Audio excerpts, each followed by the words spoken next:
Hello and welcome to Food Rebels. This is the podcast that brings you brands, chefs and live on-air tastings, show dedicated to the more rebellious side of the food world where we celebrate the people who have challenged the status quo.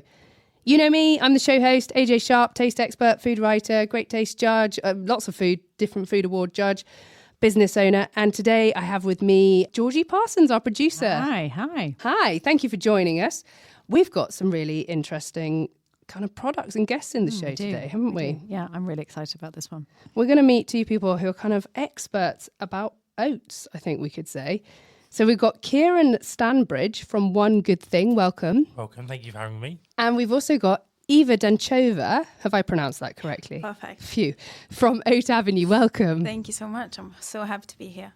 So Kieran, can you tell me a little bit about One Good Thing, sorry. It's all about oats, though. It is all about oats. I'm so excited. So we are a sustainable snack brand, but we are the world's first wrapper-free. So our bars don't have any plastic waste at all. They have a natural edible coating that you eat just like you would an apple or a bakery item.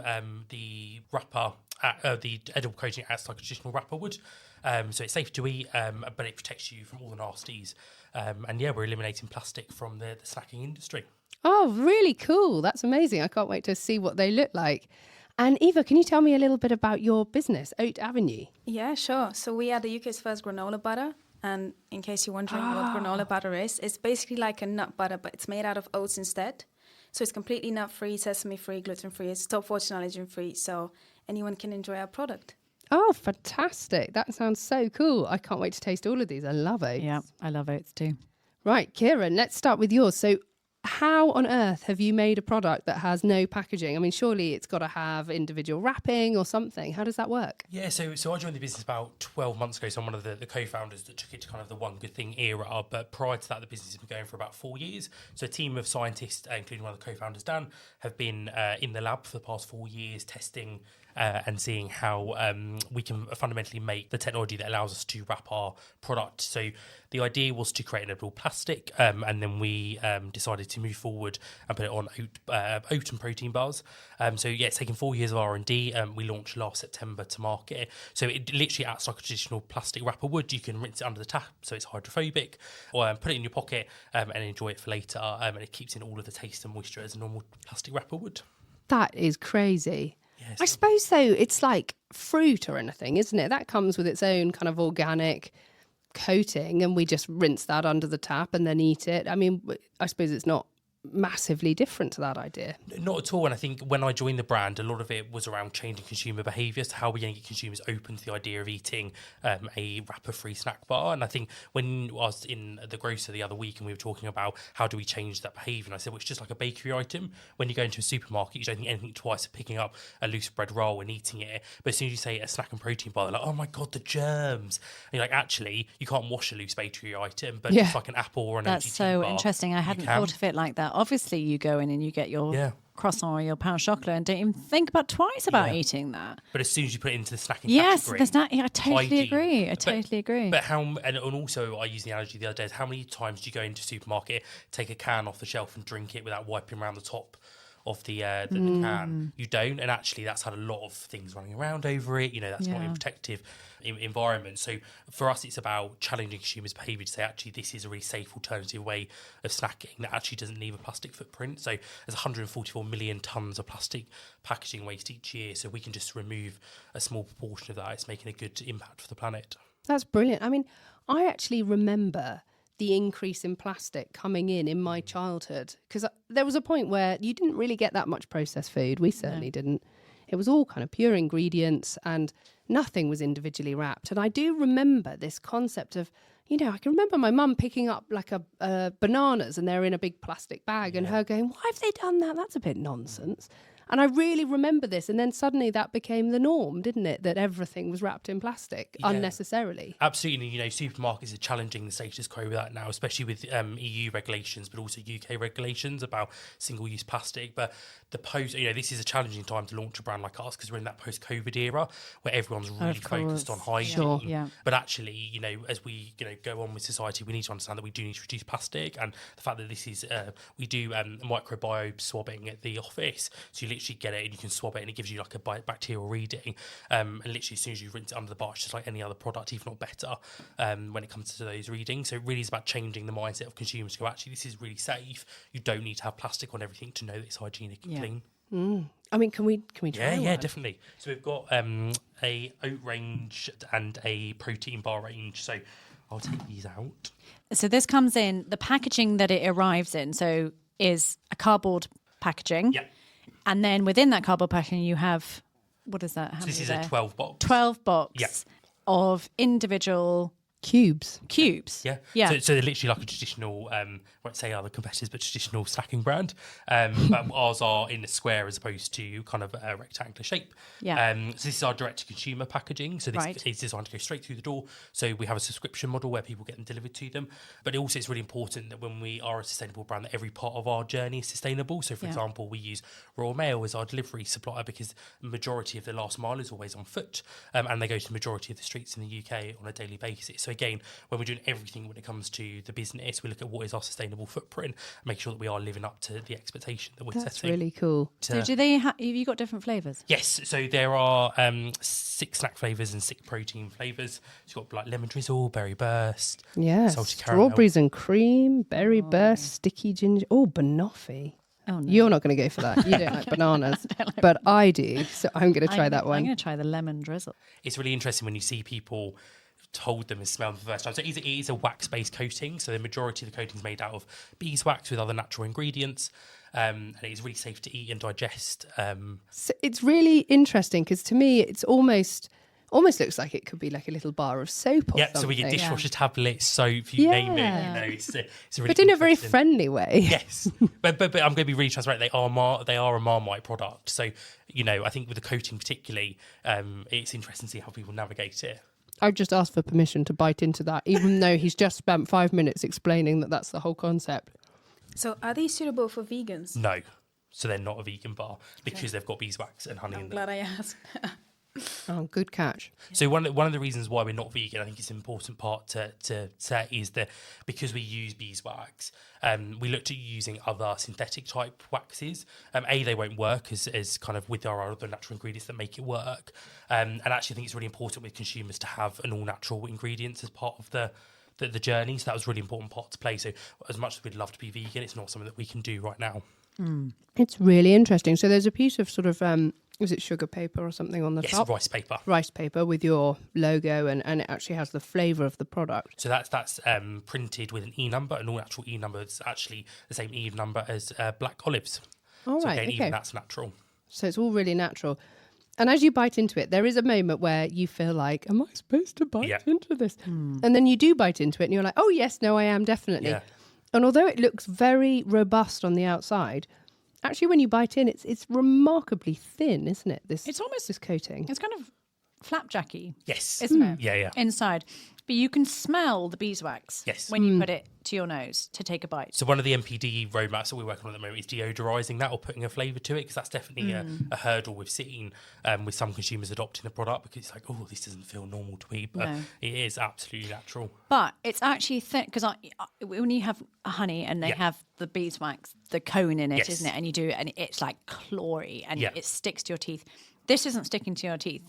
You are cutting through that very quickly. Yeah. It's super thin. Yes. And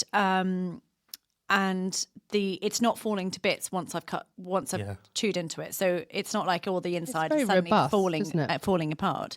Yeah, it's very robust. And I can imagine if you are on the go and you're hungry, you could absolutely, that would really fill a hole. It feels very, it feels like a good energy, like a protein ball, but not as kind of dense as a protein ball. So what's really interesting is that some of our big communities are runners, cyclists, etc. And one of our other co-founders, he's an avid cyclist. So that's where the passion came from, to remove litter from the countryside. But yeah, I think because when you are on the go or you're running for training, etc., there are no bins about, so you're not having to worry about stuffing wrappers everywhere, or if you're on the bike, etc. Okay. So that's kind of definitely a USP that we're seeing. Wait, which ones are the protein ones? So they've got protein above them.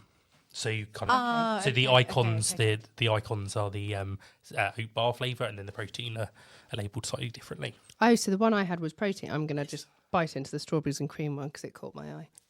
So like an apple, you would literally just put that in the pocket of your suit jacket in your backpack, whatever. Yeah. And you just pop it in. And how does it perform if it gets crushed? We have done so many tests on these bars in bags, chucking them down the stairs, etc. They're really robust because they're quite dense as a bar. What is quite deceiving because people think they're kind of, are they good value for money? They're square, etc. Actually, they've got more grams than the most snack bars on the market. So they're actually 39 gram bar, where most bars on the market are 35, or if not, some of the biggest selling ones are 30 grams of their flapjack. So you actually get quite a lot of value for money in our bars, but the size is deceiving. So not only do we have to get people over the idea of eating the coating, but also driving home that there is good value for money in the product. But the protein ones are also... we also use fava bean and fava bean protein. So again, kind of not using dairy within our product. So again, really looking about how can we be the most sustainable in the way that we deliver our product, right back to its key message of being wrapper free, but actually what is the other impact our business is having on the environment. So pea and fava bean protein are what drives a protein bar range. I can see how easily this would be to take out onto a training run or whatever you were doing. Because, as you said, without the wrapper, you don't have to think about also trying to shove the wrapper back into your pocket while you're running along, whatever it is you're doing. I could see, and also I could have a bite of that and then I actually could put that back in my pocket. Yeah. I wouldn't necessarily need to eat the whole thing in one go. Yeah. And they are, a lot of people say they are really surprisingly filling once you've had one. Yeah, I totally agree. Yeah. I've literally, I've just had half of two and they're really filling. Delicious though, and I love all the different flavors. I think that adds an element of fun as well as when you're training, those protein bars get really boring, don't they? And what's really interesting is when we were launching the product into market, we wanted to give flavors people were used to, because if you're getting them to adopt a new way of thinking or exhibiting or eating, they want familiarity in it. So we use a lot of flavors they'll be familiar with, so like lemon drizzle, salted caramel. Chocolate is huge in the protein bar space purely for the fact that it masks a lot of the horrible dryness when it comes to protein. We would love a chocolate version, but we're not going to because it's not sustainable. So actually, I can say exclusively that next month we're launching a carob and orange bar. So carob is a sustainable alternative for chocolate, and we've developed a carob and orange bar that tastes phenomenal, and again will allow consumers to swap out their kind of cocoa habits for carob and orange through our sustainable product. Love it. It's really, really cool. I really like the concept. It's really interesting. Yeah. Really interesting and different. Eva, I want to talk to you about these incredible looking granola butters. The smell of them, I'm getting this lovely waft of aroma from them. Tell me about how you came up with this concept. So let me take you back to 2020. It was during the first lockdown when my husband and I started working from home. And that was a time where you couldn't really see your friends, or restaurants were shut down. So there was nothing much to do apart from baking banana breads and watching Netflix. Yeah, you remember it well? Yeah. Sourdough for me. Okay. And we just had more time on our hands and we just started baking a lot. So we started baking brownies, cookies. We even tried pastries as well. And then we kind of fell in love with oats because we're both vegan and I myself, I'm gluten-free. So in pretty much every recipe there was either oat milk or oat flour or oats. And we kind of got obsessed with oats. And I remember one day, it was in June 2020, it was the hottest day ever. I couldn't fall asleep. So I was just laying in bed thinking about business ideas. And I was like, why don't we try and blend up oats and kind of like make a nut butter, but out of oats? And so the morning after, I shared the idea with my husband. I wasn't sure whether he'll say yes because he hates nut butters. He doesn't like that texture. But he was interested enough, and we've baked some granola the day before, and so we just went into the kitchen. We blended it up with some coconut oil in our Vitamix, and the first few attempts weren't that great, but we kept pushing, we kept testing the recipe, and it took about 8 months to get to a stage where we were happy with the recipe, the texture, the flavor, and we launched May 1st, 2021, and it's been full on ever since because it's just me and my husband. But it's been such a wonderful journey. Wow, so you're making it all and producing it and marketing it and doing everything. We don't produce it anymore. So we were producing it at home for the first year and a half because we are an allergen-free product, and it's actually very difficult to find an allergen-free manufacturer in the UK. Yeah. It's almost impossible. And so for the first year and a half, we were making it at home, and that was a big challenge. But now that we've outsourced manufacturing, we're just so grateful that someone else can do it for us. And obviously, we couldn't really scale up at home, but now we are onto something big. So this is brilliant. Can we try some of these? Yeah, please do.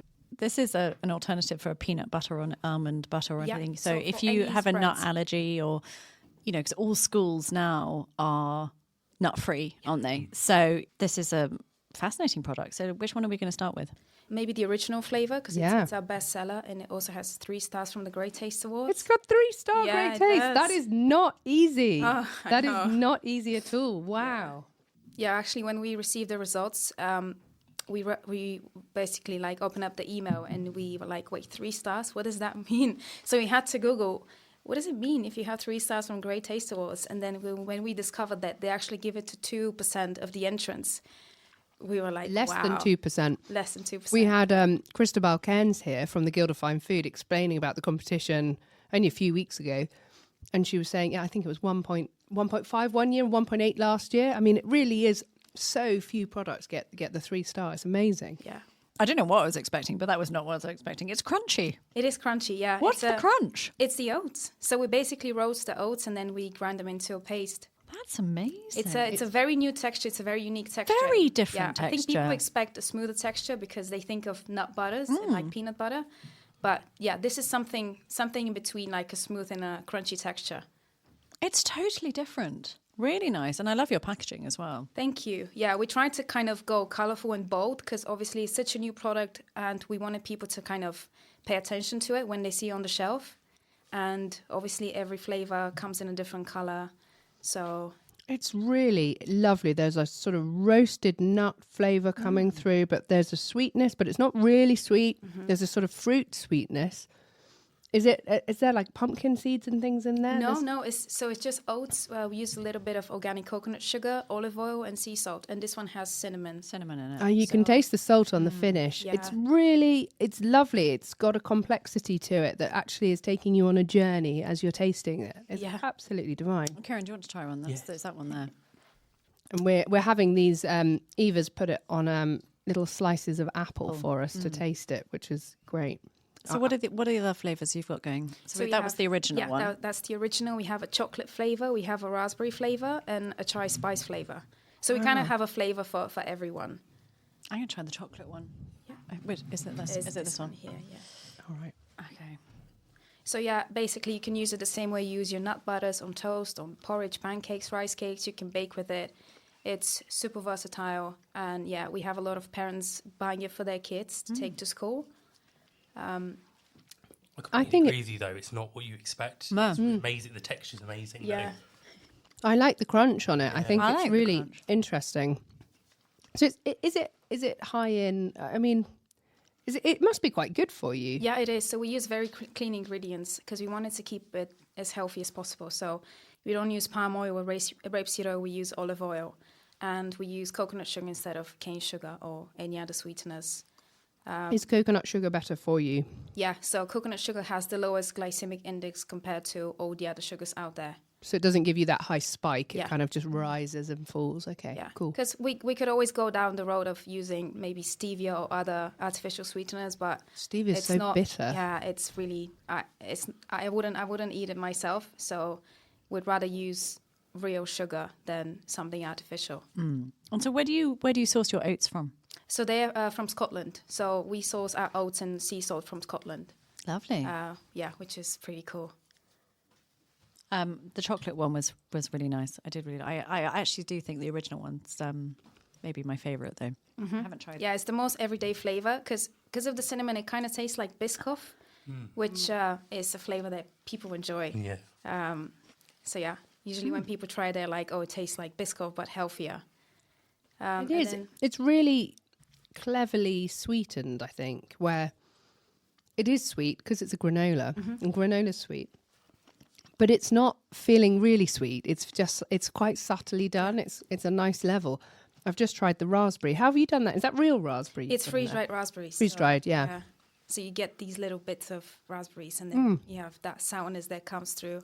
And that little seedy thing going on that makes you think of raspberries, which is good. I don't know if you've experienced, but kind of with it being an oat business ourselves, like when you've gone from like being at home making it, which kind of we do with our bars on a lower level, to scaling it in production, like it can be quite challenging with oats as a Very an challenging. ingredient to kind of take it from kind of like handmade to kind of a scaling production environment. Like the way that oats react with other ingredients, like it can be definitely a journey to overcome, to get it right, to get it just as what you had when you made it handmade. Yeah, and also when you're the UK's first, I'm sure you're the UK's first, and so we are. No manufacturer knows how to produce a product like that, so you have to like guide them through and teach them, which is a challenge in itself. It's one of the reasons why we actually kind of, this is actually a world first. Like there's no one doing what we're doing. We've actually had to build our own factory and machinery, so we actually can't use a third-party supplier as much as I'd love to. We have to have all the operational overheads of our own factory, which is challenging. So do you use a side product of the honey business? As in, do you go to honey producers and then take the wax from there, or how? No, there are specific suppliers. So there's about 56 different types of beeswax on the market, but there's only one that works with our other natural ingredients to make the coating work. So we kind of describe us as like the Coca-Cola recipe, like it's pretty top secret. But what I would say is that it's not just the coating on its own; it's with our whole production. So we use ex-Formula One engineers, and they've developed our bespoke machinery as part of the production process to make it all work. So it's a really infinite kind of. It's a very tricky process, and everything has to be aligned for it in order for it to work. Sure. Have you found that then, Eva? You were just saying, you were nodding along then when Kieran was saying that oats are quite difficult to work with. Have you found the same sort of challenges?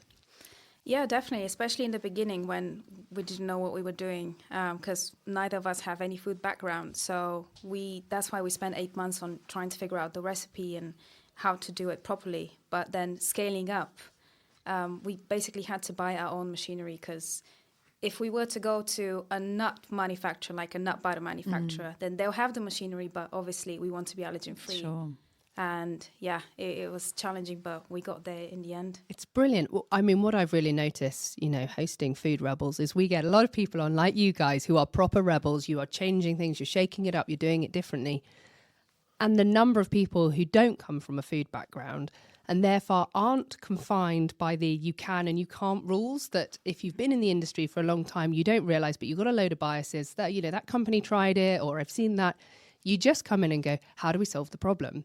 And you just find a way to solve the problem. And actually you find, another example is a holy moly. These two guys were BT engineers or something, and they were like, well, I just want to solve the problem. And they circumnavigated a whole load of challenges that anyone else in the market would have gone, it's been done. You can't do that. It's never going to work. And of course it does. It's really, really incredible. Definitely. I think what's interesting, so I've been at UGT for about 14 months, come from a pet background. So all my end consumer has always been pet. Excellent. So I've no food background whatsoever. And I, met the other co-founders. Again, they didn't have a food background. And kind of now, I know everything there is to know about food, MPD, and working with our product innovation person to kind of understand all the intricate details. But I remember in my first meeting being like, what have I taken on? Like, I'm sitting across really experienced people in the food industry that I have absolutely no idea what they're going on about, how humectants and how ingredients interact with one another. But it's really been a really fascinating journey. I think also I definitely think my thought process is different from those that are already in that industry, as you say. Kind of allows me to go, well, have you tried this? No. Okay, well, let's try it. Rather than be like, well, we know that won't work. It's like, but actually, do we know that won't work? And I think because our technology is very different, it allows us to push the boundaries when it comes to kind of what is the norm. So how are you going about changing people's perspective? Oh, Joy, it's challenging, but really exciting though. So I think kind of when I joined, the technology was kind of hadn't been commercialised, so it kind of it was kind of at the lab stage, ready to kind of go into market. They kind of done some consumer sampling at events. So for me, it was about the brand. The brand had to get people's attention. Sustainability can feel overwhelming. A lot of people think they've got to do massive things to make a good impact for the planet. So the brand has been designed one good thing. So you can do your one good thing a day and swap your plastic wrapped bar for an OGT bar. But those small actions can amount to a big impact. So first of all, it's not shaming consumers for their current habits, but actually encouraging them to make those small swaps. And then a lot of it's on the street. So we work with Joe and George from Gogglebox. We got them on the street and getting people's live reaction to the bars. And we were at the National Running Show last weekend, a couple of weekends ago. So a lot of it is actually people go on our website. So we're a direct consumer business at the moment, and we launched retail in April. And I think you'll go on, and some people are like, yes, I'll be an early adopter, I'll try it. But other people are like, oh, this is a bit odd. So what we see is a massive amount of traffic to our site because there's an intrigue in the product and their tech. But actually, are they going to convert? Actually, it's a lot harder to get them to convert. To actually buy it. Definitely. But when you're kind of at an event sampling, so we sold out 2 days in a row at the running show, people were just like, oh my God, this is amazing. This is so different. But I think you've got to try our product, which is in our industry, kind of when you're on a shelf fighting for space, which is why we're launching retail in April, the brand has to do a really strong job of getting our key messages across, because when you say you're plastic or you're wrapper free, you've got to have the branding around it to complement it. So when we go into retail, we've had to work really hard on our retail packaging.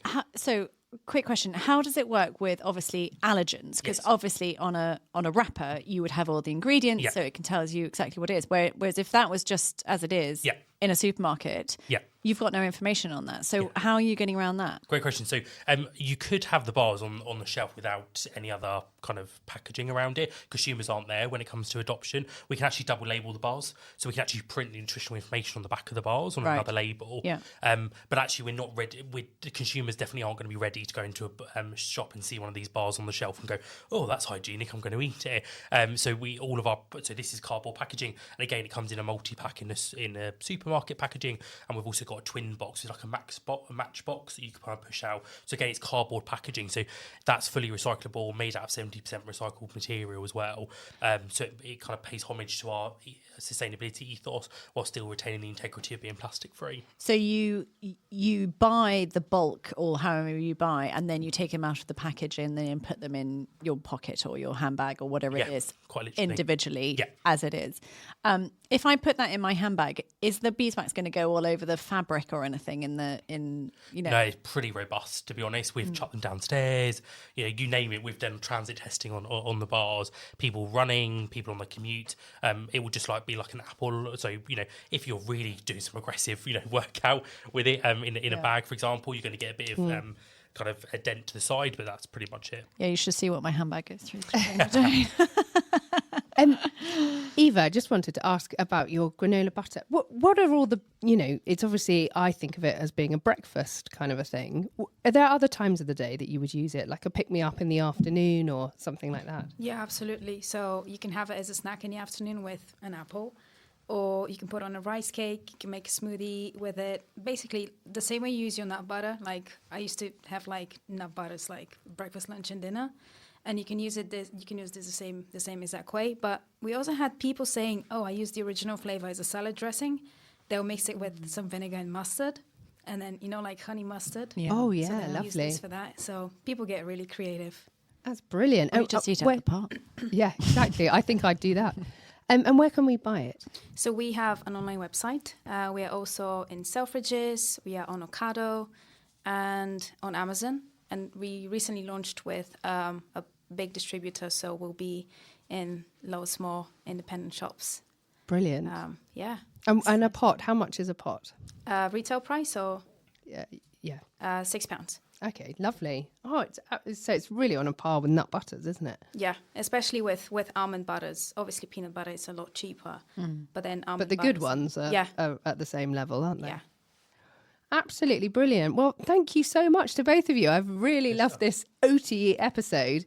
Sadly, we've come to the end of the show, but thank you very much, Kieran from One Good Thing and Eva from Oat Avenue. Thank you for coming on the show. Thank you. And thank you to Georgie. Oh, thank you. You've been listening to Food Rebels, which is available on radio stations around the UK. You can also listen on Apple Podcasts, Spotify and Audible. Please do follow us and rate us and subscribe and all that kind of stuff. Thanks for joining us. Make sure you taste the rebellion.